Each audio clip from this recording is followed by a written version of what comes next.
Welcome home, where we provide information, inspiration, and motivator after motivator after motivator here on America's Next. I have Calvina Johnson here with me today. How you doing, Calvina? I'm good. How you doing? I'm doing quite well. I like the sponge top you got going on there. Listen, I was going through this morning with my Uh-huh. sponge. I like it though. I like it though. You know, that hairstyle, it says so much about authenticity, about originality and strength. You know what I mean? Yeah. When did you start rocking it? I cut my hair like 2 years ago. Like I was wigging and weaving it, and I just got fed up, and I was like, I need something to do. So I just got the clippers and was like, yeah. You cut it yourself? Initially, no, but then I just started like buzz cutting it because it was getting kind of expensive. So. Let me ask you. Yeah, I mean, okay, it got a little expensive, but why is it that after an actual barber cuts your hair, you think you could just hop in and follow where that person left off? Why do you think that? Because I already got the guideline. So all I need is the guideline, and then I could kind of replicate everything else. All I need is a mirror and some clippers, and I'm good to go. Okay, the guidelines, right? But your hair's already growing back. But hey, nevertheless, I like your confidence. Where do we start? You know, there's so many things that I want to talk to you about as I look at the things that are going on in America. And I see just based off of your socials and conversations and pre-production that you're somebody who is a leader. You're somebody who is an entrepreneur, and you're somebody who can be considered an advocate. So I'm very excited just for your take on things. But before we get to some of these things, I want to talk to you about a little bit about your past. Where are you from? So I'm born and raised in New York. I'm born and bred in Astoria, though. So Okay. Queens. Yeah. Okay. Shouts out to Astoria. Now, why do you have to distinguish Astoria? What goes on there that makes you so cultured or different from everybody else? Not a thing. And that's what we kind of pride ourselves on. We're kind of like the hidden gem of Queens.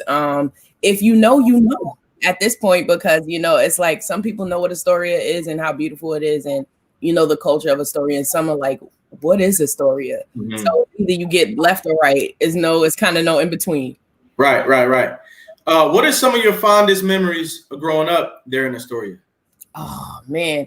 Just all of the outdoor activities that Astoria provides, as far as all of their parks and stuff like that. I remember just going kayaking with my dad. My dad was a big outdoor person, so he would drag me every single place in Astoria. And my mom found quirky ways to just find usually quirky free ways to entertain me. So just whether it was like just a picnic in Flushing Meadows, or just kind of going around like the different parks and stuff like that, and just grabbing the local paper and just seeing what was going on in Astoria, different fairs and stuff. And she knew I was greedy, so different food fairs and things like that went around Astoria. Astoria is big for like food and stuff like that. So sure, that's how much it went. That's pretty cool. Now you said your mother and your father were both active in your life when you were young, right? Mm-hmm. You have brothers and sisters too? So I'm adopted, right? So I have 2 sisters, 1 brother, and I was adopted. My adoption was final when I was 15. So when I refer to my parents, I'm talking about my adoptive parents, and they were phenomenal. And this story wouldn't even be this story if it wasn't for them. And I'm eternally grateful for them. And I know I'm blessed and highly favored to have even crossed paths with these 2 sets of amazing people who have gone on to glory. And I'm just so grateful for everything that they have instilled in me. Mm-hmm.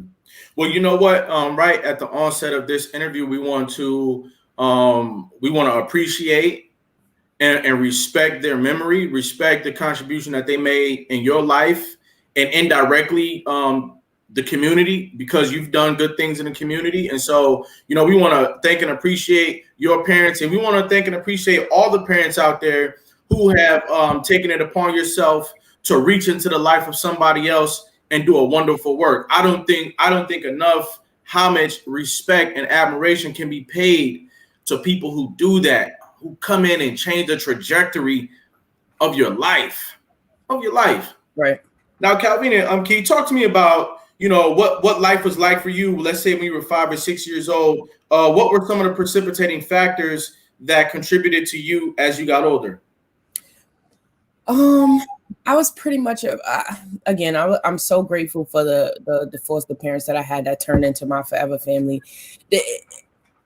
They let me be such free spirits. Like whether it was 1 week it was piano, next week I got sick of that. Then it was soccer. Then I realized I'm not one for the athletics. So that turned into dance, and that it just seeing that I was allowed to do whatever I wanted shaped me into the adult that I am today, because now I can have my hands into so many pots and be able to successfully multitask, because I've been kind of homegrown into being able to multitask different things like that I'm interested in. And it may be vast. They don't have to be like in one set area. It may be from dogs to astronomy. You know what I'm saying? So as I was young, my mom always kept me engaged. And with a child like me, that's major key, to have me always engaged and, always focused on a bigger picture and not idle. Right. If I can ask respectfully, what happened that caused you to go into foster care? So my biological mom had a really turbulent past with substance abuse. And that's pretty much, she battled with it her whole life. And that was just a demon that she couldn't shake. So my brother and my sisters kind of fell prey to that. But I was kind of like the last of the Mohegans. And my brother and my sisters, we have about a 10 or 11 year age gap. So my mom also took all of them in, but they already had kind of like a taste of freedom already. Like, they were already with my biological mom and just like, kind of running the streets and doing whatever they wanted to do. And by the time I came and, got of age, and they're like, come on over to the, come on over to death row, come on over to the dark side. I'm like, to run the streets and ride the like, why would you? What do you mean? Like, what? Wow. What for? Why? What? Like, what am I still like? What am I don't understand it. Right. And so, I kind of had that rebel stage where I'm like, what? Yeah, I'm gonna do it because this is what I'm supposed to do. Like, I'm gonna pursue this route, and it just kind of went a 360, and it was totally of my own doing. You know what I'm saying? So it's like you kind of come to a crossroads where it's like, you want better, but then it's like, it's just so much easier to go down that beaten path where it's just like, whatever happens. So it's just easier kind of just to go through that path of life and just be like, it's easier just to succumb to your surroundings and your situations.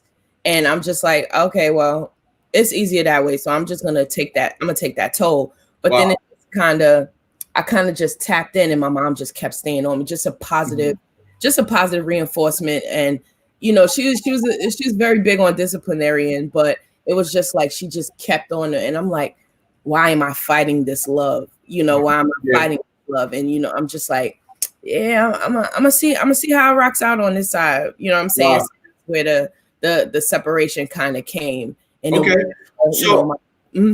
So let's unfold some of the things that you've said, because for those people who might not be familiar with the type of life that you're talking about, and I am able to relate, because my biological mother, also dealt with substance issues. We also lived a life of dysfunction as a result of that before we went into foster care for a number of years. I too was effectively adopted, and I love my mother very much as well. And so I totally hear you now when you say that your brothers and sisters were already out there living on the dark side, and you were thinking, why should I do that? But then you eventually gave in. Can you talk to me about, the deliberate choice that a lot of our young people make to get on that dark side? And how old were you when you decided to deliberately rebel because it was what was happening around you? I want to say when I was like I want to say 16. I give it to like 16 to 19. 16 to 19. It was kind of like that. It was the tug of war with my life, the tug of war.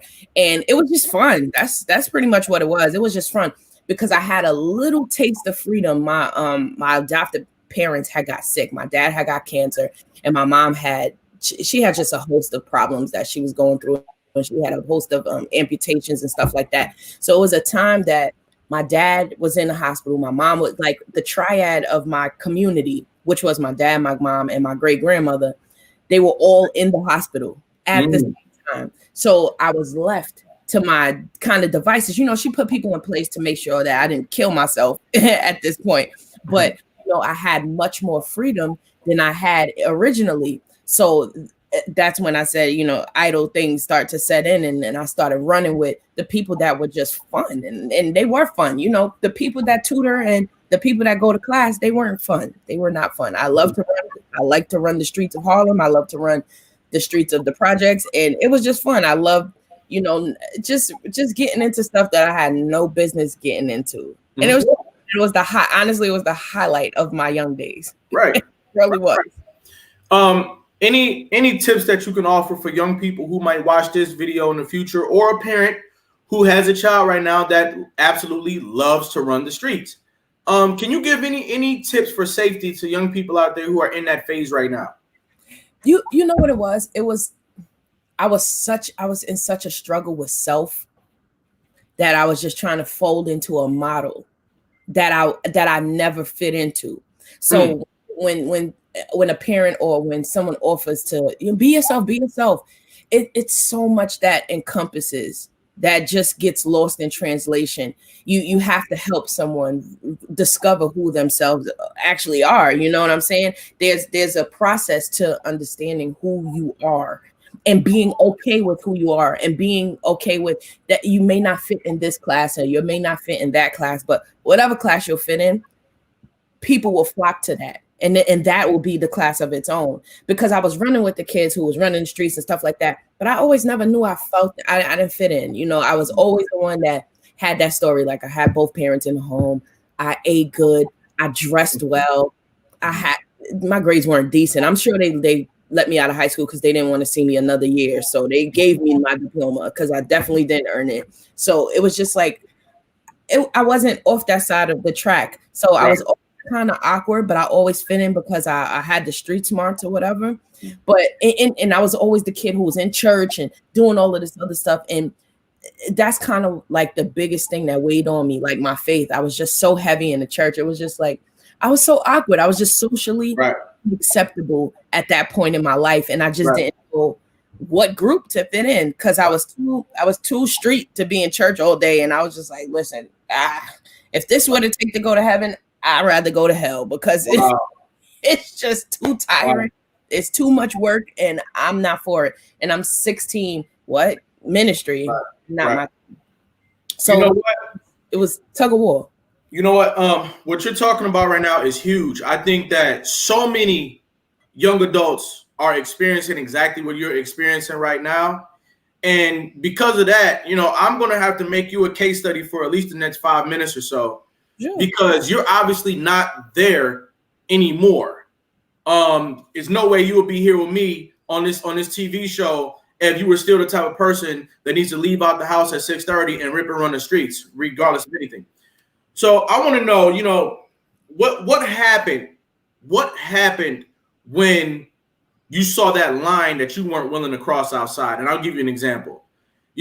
Sometimes when you go outside, it's like, yeah, let's run around. Let's find something to eat. Let's hang around the bus stop. Let's hang around the library and talk jazz. Let's go to the school building and talk jazz out front. But then all of a sudden, somebody's offering you, a joint or a cigarette because you're outside like that. Or somebody is coming down the street looking to fight anybody that they see just because you're outside like that. Right. Did you have any experiences like that made you aware that, hey, listen, I like being outside, but I'm not going to be outside? Absolutely. I think my mom kind of got the gist of what was going on after school. I would come home kind of late or whatever. And, she scolded me about it, but it wasn't pretty much a lot she could do from like a hospital bed or whatever, just pretty much yell at me, whatever. So she started cutting the money that she would give me, because like she would give me money for after school because, I was greedy. So I wouldn't get as much money. So it kind of created the dependency I had on my friends. as far as eating after school. So one day I was just chilling. I'm like, y'all, I'm starving. And they like, listen, yo, we ain't got no money. I'm like, damn, like, what we gonna do? We hungry. Like, I was like, I don't got no money. Like, I don't know what we gonna do. So we see this kid and we like, yo, we know this kid got money. Yo, let's hop this kid, get the money and go get some food. When you say hop, what does that mean? Listen, it was gonna be a bad day for that kid. Wow. Okay. Bad day for that kid. And that was my cutoff. I was many things at that point. I was a liar. I was a cheater. I was mischievous, but what I was not a thief, I was not malicious like that. I've never been in the game of hurting people. I don't even know what that feels like. I don't like to fight. It's not my area. You know what I'm saying? Like, I wasn't brought up to hurt people. So when people fight, I'm like, well, why? I'm the peacemaker of the group. I'm like, well, wait, talk it.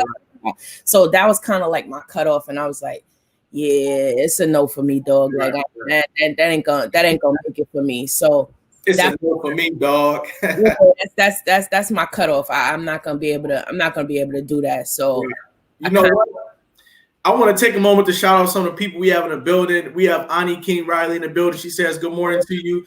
Yolanda Riley's here. She says, good morning to you. We also have Diamond Simone, who calls this morning motivation.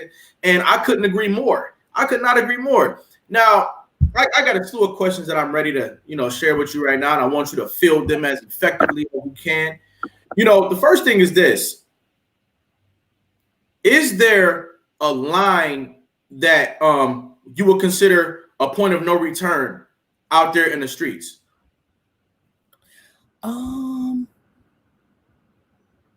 Yeah, over my working years, I got into because of some of the stuff that I got into, I thought one of my career paths would be juvenile justice. Okay. So I got into juvenile justice, and I got into a branch called LSP, Limited Secure Placement. So it would be a group of kids that would go into the system, and it would kind of serve as a holding space for them until they were old enough to serve their sentence in Rikers. So I thought I could effectively kind of like reroute them, because I could relate to them. So I'll kind of reroute them to a better path. So once their sentence was finished, they could kind of be on a better path. Mm-hmm. So I think that point of no return would be something criminal that would stay with you, that can kind of tarnish your credibility. You know what I'm saying? Because that's pretty much all you have in this world is your credibility, your respect, and your reputation. And if anything precedes you and it's not positive, that can put a damper. I'm not saying it can totally change everything that you're working towards, but it can definitely put a damper, and it may get a couple of doors closed in your face that may not necessarily need to be closed. You know what?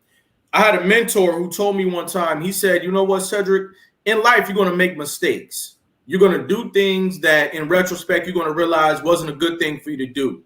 What you don't want to do is commit a terminal mistake. And a terminal mistake is one, just like you were talking about just now with the LSP circumstance, but also when you thought about whether or not you want to be somebody who hops people, for what they have. And for y'all that don't know, hop, it means jumping. It means beating somebody up for no reason, benounced to them. They don't know why they just got jumped and they got beat up for what's in their pockets or their feet or whatever. But you realize that will be a terminal mistake and that cannot be your life. Right.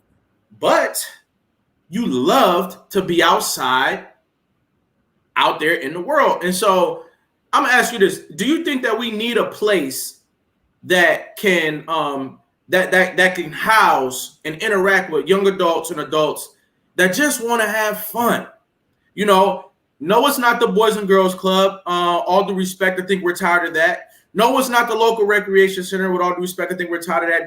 Do we need a new place where you can go? It's not school. Nobody's going to hand you a textbook until you start doing calculus. Shout out to all my academicians out there, though. Do we need a new place to deal with people like you and millions of young people and young adults across the world who just want to be out there having fun? Absolutely. I think it's twofold. I think it's exactly what you said about, just creating a new safe space that kids can come to, as weird as they are, and always find a place, just finding and tapping into that special place. And we also, as adults and mentors of kids that sometimes we don't even know that we're mentors to, we have to reshape what fun is, because sometimes kids have a very warped notion of what fun is. And I'm only talking from experience on my very own warped notion of what fun was. That was fun, running the streets, jumping over the train turnstile and all, like that was fun for me. Skipping school, and I'm telling you, literally, my mother would drop me off at school because she knew what kind of child I was. So she would drop me off and pick me up at school. But I was so clever. She dropped me off in the front door. I waited for her to leave out the front door. I left through the back door, and I came back at my school day was over at 2:20. I came back at 2:15 to make sure I was sitting on the side at 2:20. She would peek in, make sure I was there, and then we would go home. So I had a system to it. You know what I'm saying? You know what? First, I mean, you just made me have a mental implosion. But first, we have Dred Scott in the building. Shout out to Dred Scott. And he says, there's no such thing as a point of no return in my experience. Dred, if you want to drop another comment explaining what you mean by that, I'd love to see if we can talk about that too, because I think that what you're going to say, not that all applies to every, is that you can always turn your life around. And we absolutely agree with that. Absolutely agree with that. And what I meant by a terminal mistake is a mistake that changes the trajectory of your life based off of the society that we live in. So while you can be a convicted felon and still become an extremely positive person in our society, you might get turned down for jobs because people don't know how to read you as a human being. Right. You know, a lot of the time when you go out there to get an opportunity, they want to know everything that's bad about you. They want to know everything that's bad that ever happened in your life. Absolutely. And what, depending on what some of those bad things are, people will connect that to your master status. Oh, this person's master status is that they're a car thief, that they're a thief. Yep. This person's master status is that they commit violence against other people. This person's master status is that they're a scammer. Now, Dred Scott, I have a problem with that. I have a problem with a mistake that I might have made in my past being my master status. For those of you who don't know out there, I spent years of my life drinking alcohol. Don't ever fix your mouth, your mind, or your perspective to tell me that my master status is alcoholic. Don't do that to me. Don't do that to the young people across America. Don't do that to the grown-ups out here who are more than that. Right. Develop the ability to take a clear look at somebody, an objective look. So I'm on everybody's side this morning when we talk about mistakes that we make in our life, and I agree. There's no such thing as a point of no return. There's 50-year-olds out there who they still need to do that which they've never done. Right. Not too late for them. It's never too late for you to get back healthy. They say the longer you walk, the longer you live. Never too late for you to get out there, write that book, tell your story. Pull somebody to the side and let them know who you are. Never too late for that. Yeah, I love you in the building, Dred Scott. I want to see you come back. Same thing to Dennis Tina. Now, back to what we were saying. Calvino, what is fun? What should fun be?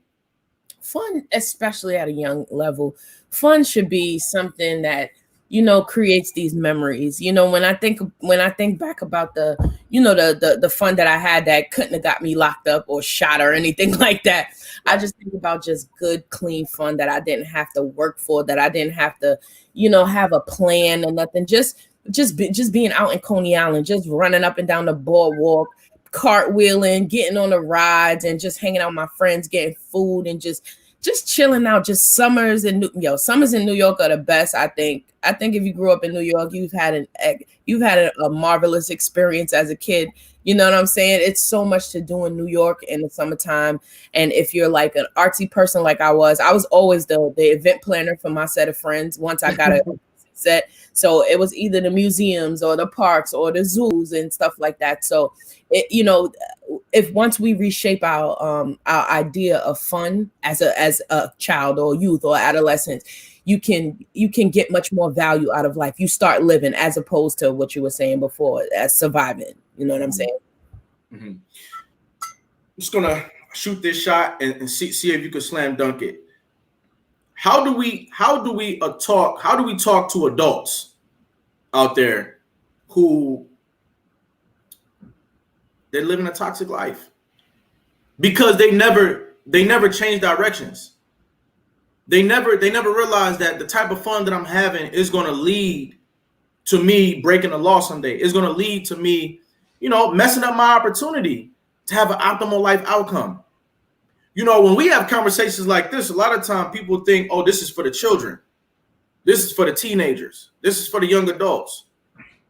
Do we need to say anything differently for people to realize, hey, this is for adults out there too? Sometimes society places so many limitations that sometimes our dreams stay just that. And they become so unattainable that sometimes we see it as just that, dreams, that we can't even press towards the mark. So when things are just seen as dreams, you just kind of fall into the reality of the fact that I'm here right now. And I may not press on to this dream because it may not come to pass. So I'm just going to stay where I am, and I'm going to become, I'm not going to be complacent, but I'm going to be content that I'm okay. You know what I'm saying? I'm not going to press for greatness, but I'm going to be okay in what's now. So if we, if you know better, you do better. We have to know that better is attainable, because then we can change our habits. We can change our decisions in the choices that we make. So if I know I can ultimately get a house, I'm not going to just keep working in a job field where I'm making minimum wage, because I know I'll never get a house on that salary. But if I know that a house is in my future, I'm going to keep, whether I have to go back to school or whether I have to do this or do that, just to make enough money so I can secure a down payment to whatever house, townhouse, ranch, whatever I got to do. You know what I'm saying? So if that goal, or if that other option is so attainable, I think I can reach it, then I'll make different decisions. But if it's not within my grasp, or if I don't think it's within my grasp, I'm going to stay where I am. Right. Is that okay? Is mediocrity okay? Not at all. Because now you're not living. What are we doing? Wow. If you're not seeking to get your life to a more to a greater level of happiness, then what are we doing? Right. You know what, Calvina? I think we've had a great conversation so far today, but we're not done. Ladies and gentlemen, I want you to take a moment out there to follow America's Next Motivator TV show page. This is a TV show. Some people think, hey, I like your podcast. I like your interview. No, this is a TV show. We're all putting in an effort to do something greater. Follow our America's Next Motivator TV show page. And remember, we're talking to Calvina Johnson. We'll be right back with her after a brief message.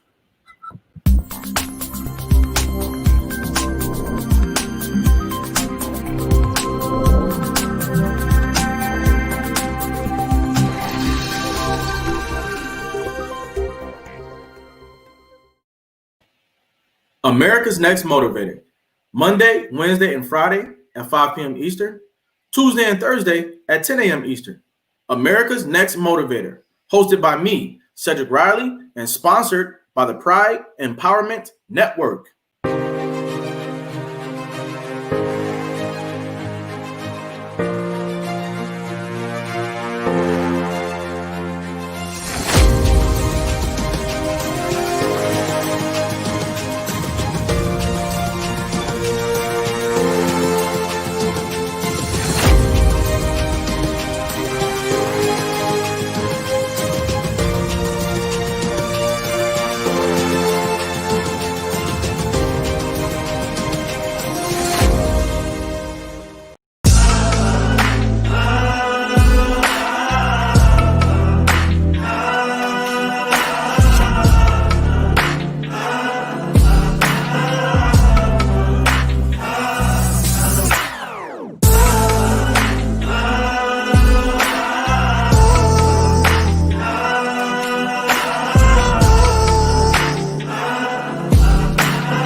And we're back. Calvina, how you feeling out there? I'm good.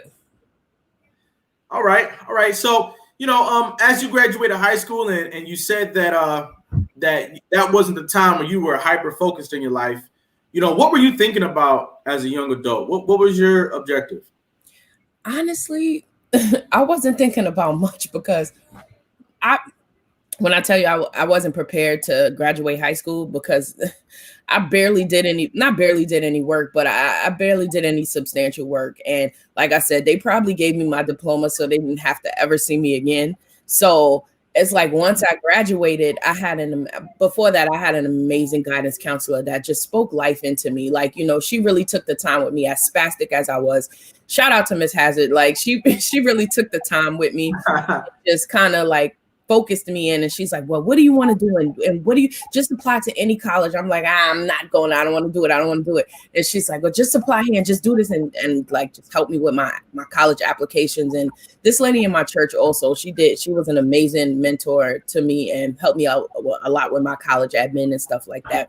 So once I did graduate, I'm like, wow. And I remember standing backstage and even getting my cap and gown, and I'm like, oh, this is really happening. Like, I'm really getting my diploma, like, and I just remember peeking out the curtains, before like they called my name and stuff, and just seeing my dynasty on the front row, just seeing my mom, my grandmother, my godparents, my dad, and just seeing just that glimpse into the future. And I'm like, I kind of think that's when it kind of started clicking for me, like, okay, like there's something there that can be more, you know what I'm saying? That I wanted more to life, that I wanted more than just what met the surface to me, personally.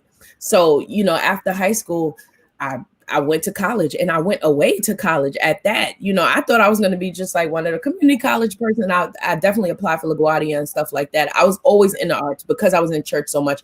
I was always singing, dancing, all of that stuff. So I was like, okay, I'll just do LaGuardia or whatever. But surprisingly, I got into SUNY Cobleskill. So listen, my dad was so stoked. It was such an amazing experience just to, be kind of like the first to go away to college in my in my immediate family. And it was such an amazing feeling. My dad I remember he had a Ford Tempo. The car was this big. Yep, sure was. He was like, I don't know how I'm gonna get all this stuff up there. He ran out to the dealer, traded his car, and got a Dodge Caravan. Took all the seats out in the back, loaded all of my stuff up. When I tell you, I left with my whole parents' house. Like, I wasn't sure what I was supposed to take, but I knew I had to with me. And went up to SUNY Cobleskill, and it was the best experience of my life, like the best experience of my life. And that was just that. And I'm like, I'm really away at school, like living life. And I'm like, that kind of changed my trajectory on like how I was taking my life. Even when I came back, as my parents got sicker, and I kind of took on the role of the caretaker or the head of household to that fact, started dealing more with my mom and stuff like that. And as everyone trickled off, as my grandmother was the first to pass away, and then my father, and then, later on down the line, my mom a few years ago, it was just like, I kind of started living for them, kind of myself onto the back burner as far as career, as far as ministry, as far as anything. Like, everything took a backseat to anything. Anybody knows anything that I'm doing. Once that call came and I saw it from my mom or something happened, hey, I got to go. I got to do. I gotta, even with traveling, I'm big on travel because I get to travel, I get to come back, regroup. But it was a point where I wasn't going anywhere for more than a weekend, because I knew my mom's home health aides, with home health aides and nursing home and things like that. It's just like, Black folks, we don't put parents in nursing homes and stuff. We just chalk it up. You move in, and that's gonna be it. So I got a home health aide for her, and I just wanted to make sure everything was on the up and up. So I stayed out of jail.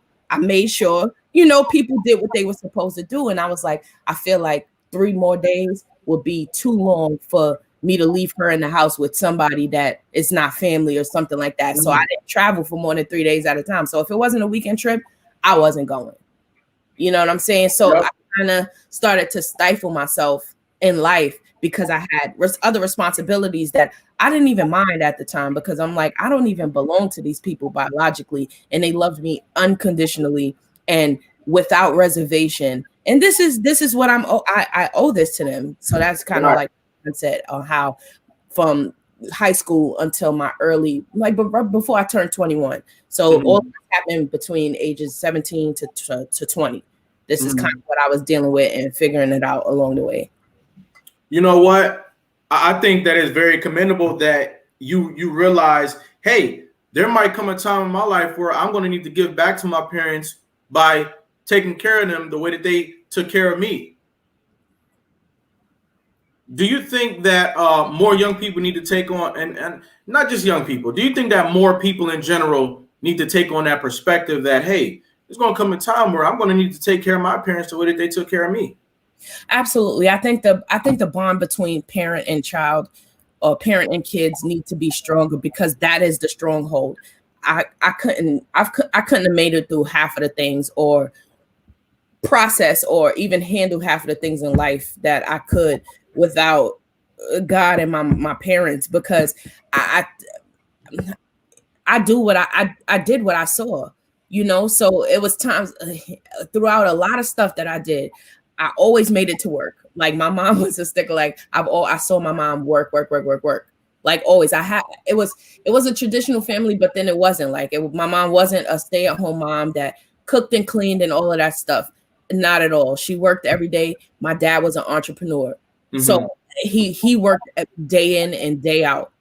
And no, my mom didn't cook every day and nothing like that, but my dad was definitely fed, clothes were cleaned, everything. You know what I'm saying? So whereas the regular stay-at-home mom did laundry and all this other stuff, no, we took turns taking out stuff to the laundry, because I was always in uniform. So I always took my stuff to the cleaners or anything like that. So we had a system that kind of worked for us in our own little bubble. You know what I mean? So it's like, if the relations between parent and child get better and get stronger, a lot of things will work itself out. And I'm talking about in the Black community, because there's been a generational breakdown that we've had.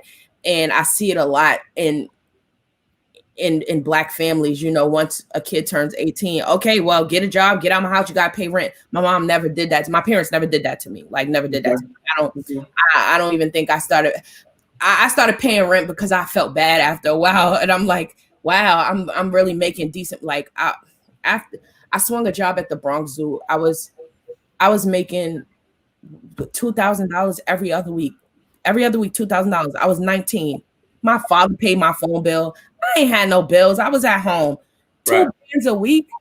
Right. What was I doing with my money? I was free. Man, listen. Right. I paid on Friday, broke by Monday, but that was another story. You know what I'm saying? So let me ask you two things. I keep hearing you mentioning ministry. Where did ministry come in at for you? Where was that seed planted, and what have you done in ministry? That's my silent killer right there. Let's go. That's the silent creep up right there. So when I was 21, my church gave me this amazing opportunity to go to Africa on a mission trip, right? So I was like, who's Africa? I was like, whatever. Look, it's a free trip. I'll take it. So I went, and it completely changed my life. I got one, long story short, I got one with myself, God, nature, all of that good stuff. Came back, rocket launched myself into my spirituality. Let's say that. I always had religion. I always had the politics of religion down. Always had it. Always. What is the politics of religion? Dressing up, wearing dresses to church, making sure that this was in place, that was in place, wearing white on Communion Sunday. Always had the politics of religion, but never the spirituality of it. Never. So once I got the spirituality, I could drop the politics of religion. You know what I'm saying? So that's when I felt like I became the fallacy to it all. Right. Okay. Throughout the years, always wrestled with this, like, okay, this ministry, I would preach here and there. And, I would do classes and this and that and that and this, until I was just like, okay, this is weighing heavy on my heart. And so I went to my pastor who doubles as my aunt. Also, I'm like, yo, Aunt Ruby, I feel something. I'm not sure what it is. I feel something. And she was like, okay, this calling, what do you feel? Like, what is this? What is that? Next thing I know, I was at a licensing ceremony, getting my license, preaching my first sermon, and I'm like, how did we get here? Wow. Well, hold on. Right. And it happened just like that. Hold on. I want people to understand. This is why I bring people on to America's Next Motivator. We're listening to her story. She had a notion that, you know, a life of failure wasn't for her. Lo and behold, she becomes a preacher. Right. Even if she's not doing it every Sunday, but she becomes somebody who gets into a spiritual word and delivers it to other people. So she becomes a spiritual leader. She becomes a shepherd. Talk to me about your first time providing a sermon, if you will, to a congregation. What was that like, and what was your message? Let's go there. Lord, it was like Peter. So here I am at 22, preaching to people who are 20, 30 years my senior, and telling them to wake up and to walk in. That was my initial sermon, to wake up and walk into their destiny. So I'm sitting here like, God, you took the number one sinner that you can find, and you dropped me in the pulpit, as weird and as awkward as I am, and you say, here, preach this word. And as weird as I am, and when I tell you, when I preach, I'm in sweats, I'm in sneakers, I'm as comfortable as I am, because you can say what you want. I know I'm not traditional, and I will most likely be in a pulpit with a hoodie and sneakers, but you cannot deny my anointing. That's why I say I don't get into the politics of religion. And it was just a message of what are we doing here? If you have a destiny and if you have a calling on your life, why not walk in it? You know, aren't you tired of walking in everyone's shoes? Like, why don't you walk that beaten path? You know, why don't you go off the path and just head on down the road? What is so wrong about the unknown? Like, Let me ask you something. Are you everything? I'm gonna make a direct statement. I think that you're everything that is right about spirituality in 2020. You're not just like everybody that we've seen behind the pulpit with a pair of cufflinks on. Right. To me, you represent so many people who, when they were younger, all they heard was, if I go to church, all I'm hearing is somehow, some way, I'm going to hell. I don't brush my teeth right, I'm going to hell. I don't wash my face properly, I don't put my pants on correctly, I'm going to hell. So we were scared away.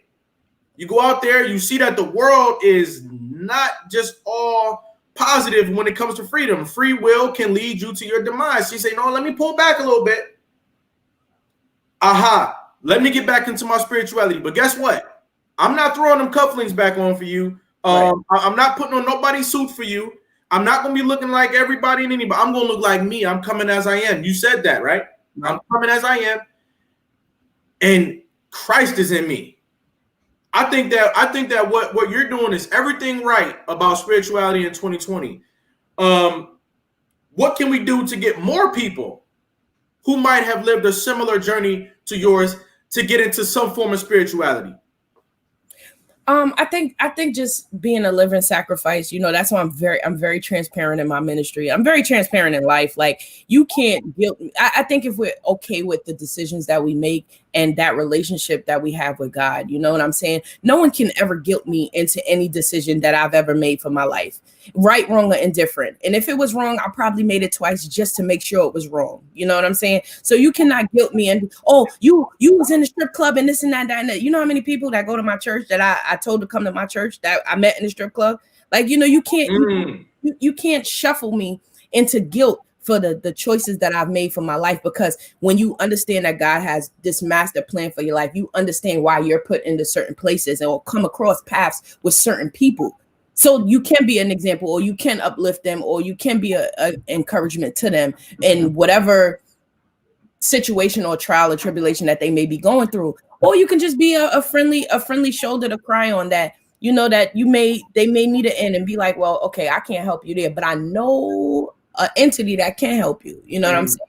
And you know, that's something that person has to develop. I can lead you to Christ all you want, but if you're not going to put the time and the effort into it, then I can't help you. What do people get out of putting their time and effort into spirituality, what do people get in return? You get the vanity of life. Whoa, whoa. What's that mean? You get purpose. You get purpose, because if you're not living in purpose, then you're just getting up every day thinking you're getting up by yourself.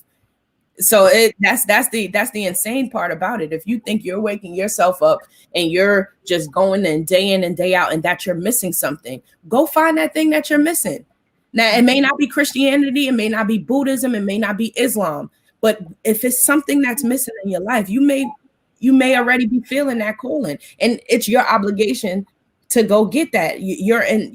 We're descendants of Abraham. I believe we're descendants of Abraham, and I'm in direct line of that inheritance. So I want everything that belongs to me. I'm coming for everything that belongs to me, because it's my inheritance. So if it belongs to me and it's my birthright, then I want it. Absolutely. So then my question, well, first of all, shout out again to Dred Scott, because I think that's connected to what he was saying, how there is really there's just never too late for you to get anchored in some level of spirituality. I was having a conversation with somebody recently who was talking about billionaires who are unhappy. A billionaire who is unhappy. So I look at our community. I look at the foster care system. I look at people who wasn't involved in the foster care right now, but they're not happy and they don't know their purpose. A lot of adults out there don't know their purpose. We need spirituality. I think that's the missing link. Boom. Bad out. Okay, spirituality is one thing, but finance is another. That's a fact. And that's what I was up against. I said, preaching ain't finna pay these bills. Right. You know what I'm saying? Especially when my parents have gone on, because that was my anchor. You know what I'm saying? That was my lifeline, just in case I fell to my face. I could always come back home. Now it's like, okay, I ain't got that anchor no more. So what I'm finna do? Because shelter life ain't never been my life. So I'm like, I don't know, God, what we finna do here? Because right. Because the church folk don't pay. Right. So what are we gonna do here? So what did you decide to do from a financial standpoint? I decided to have my ministry encompass everything I do in life. And that's how my companies came to pass. What are your companies? Tell us. So I have a hair company, and my hair company, Royal Strands Premium Hair and Wigs, and it caters to people who have alopecia and cancer. I make free wigs for them who have alopecia and cancer. And I also sell bundles and things like that. I do hair shows. I do pamper parties, things like that. So 10% of all my earnings go to cancer research, Winthrop Hospital. Boop shop. So that's my hair. What's the name of it? Royal Strands Premium Hair and Wigs. My other company is a cosmetic line. My cosmetic line is completely biblical based. I have 66 lip colors, and they represent each book of the Bible. And basically, if one person, my thought process was, if one person buys every lip shade that I have, then they know the Bible. Wow. So I got a whole bunch of stuff. I got Sodom, Gomorrah, I got James, John, I got Revelations, and there's some dope colors. I got matte colors, I got cream colors, I got lip glosses, I got a whole bunch of stuff. I do all that stuff. These industries have turned out to be extremely fruitful for some other people. I think about Kylie Jenner. I think about Carol's daughter. And not just because of I know Carol's daughter doesn't do hair weave, but I think about that industry as being a $1 billion industry. I think about Madam CJ Walker. Absolutely. And I see you walking in some of the purpose of that ancestor. You talk about the inheritance that's waiting for you by way of your ancestors. And so we've always been in the hair, beauty, and vanity businesses. Mm-hmm. And so I really think that you're onto something. When you merge the spirituality piece with the beauty piece, I think that you're a leader, a big time leader here in 2020. So where can we find you if somebody wants to buy some of your products or have a subsequent conversation with you? I'm social media based, super social media based. Royal Strands Premium Hair and Wigs. Royal Strands? Yep, Royal Strands. I can drop the link in the chats. Glory Cosmetics. That's my cosmetic line. And as of last year, Yeah, as of last year, I came out with a marketing and branding company called My Mother's Child, and it's a branding and marketing company, and I'm committed to kind of serving a cause greater than myself and loving someone other than myself. So anybody that wants to kind of branch off and do a business plan or branding and marketing and stuff like that, and need help starting these businesses, I have an amazing vendors. I have different links on how to get started and doing all of that stuff, financial classes, economic classes, a whole bunch of stuff. I have a whole team of people that are ready to jump in, from logos to websites to LLCs, completely Black owned based. And I think it'll be a good thing. You know, I got a bunch of links that, you know, everybody can profit from. And yeah. Okay. Make sure that you come back in here after this broadcast and drop your links in the comment section so that people can see it in the future. And also, if you can, please take about a minute to talk about young adults right now who they've been through a lot. They've lost their parents. They're trying to see a way through. They don't want to be possessed by negative influences that have been around them. They want to get out into the positive side of life. And you're an example of that. Can you talk to them for a minute? Yeah, you just got to tap in.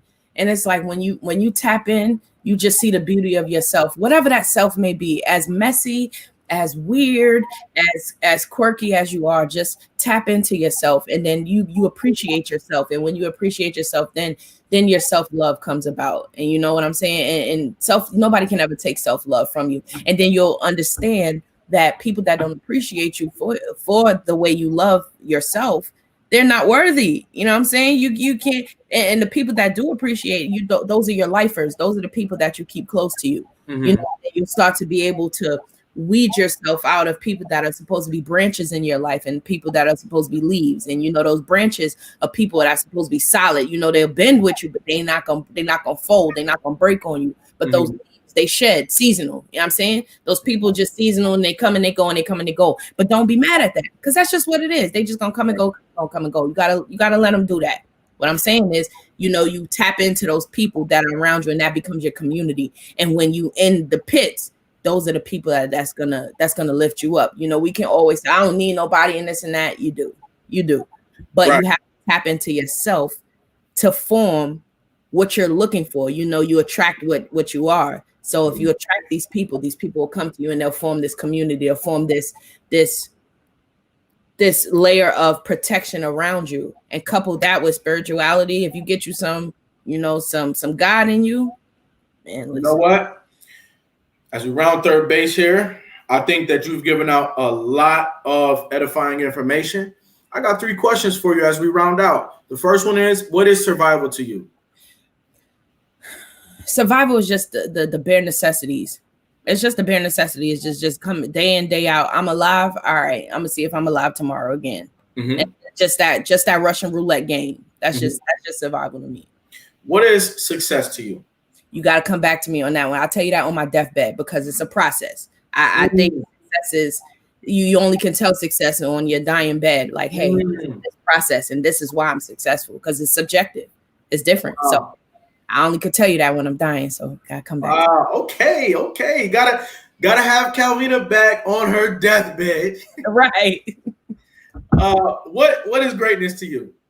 Greatness is just greatness is something that just manifests inside of you. You know, whatever you encompass it to be. It can be something so minuscule to the outside world, but can mean everything, that can be just so colossal to your life. You know, so something that you manifest, that you grow, that you water, that you plant, and you watch God grow it, and you watch God work it through your life. And then you can sit back and say, wow, this is good. You and God can enjoy this. And that's what grows the relationship. You know what I'm saying? And that's when you say, no, this is, if I can produce this and God can manifest this in me, this is greatness. I am greatness. And then you can just keep the ball rolling, like this and that and that and this. So it's something that you manifest within yourself. Without a doubt. Thanks for taking time out of your busy schedule to be here with us today. I look forward to purchasing from you, providing some of your brands and products to my family, some of my friends and network. And I'm proud of you. I want to let you know that I've heard your journey. I want to let you know that I admire your growth. I respect you. I want to give you a crown today while you're still living. Appreciate it. For sure. And I want to let you know, Calvina Johnson, that you are America's next motivator. Appreciate it. Thank you so much. I had so much fun. I appreciate this opportunity so much. You're super dope, Say. Super dope, super dope. And I love this platform. I'm definitely gonna be back. I'm gonna be checking in and entertaining you in the comments, you know. Okay. Get in the comment. Yeah. We'll be looking for you. I appreciate you stopping by, okay? Thank you. You're very welcome. Ladies and gentlemen, each and every episode of America's Next Motivator is going to have something here for you. All you've got to do, stop by and what? Yeah, pick it up.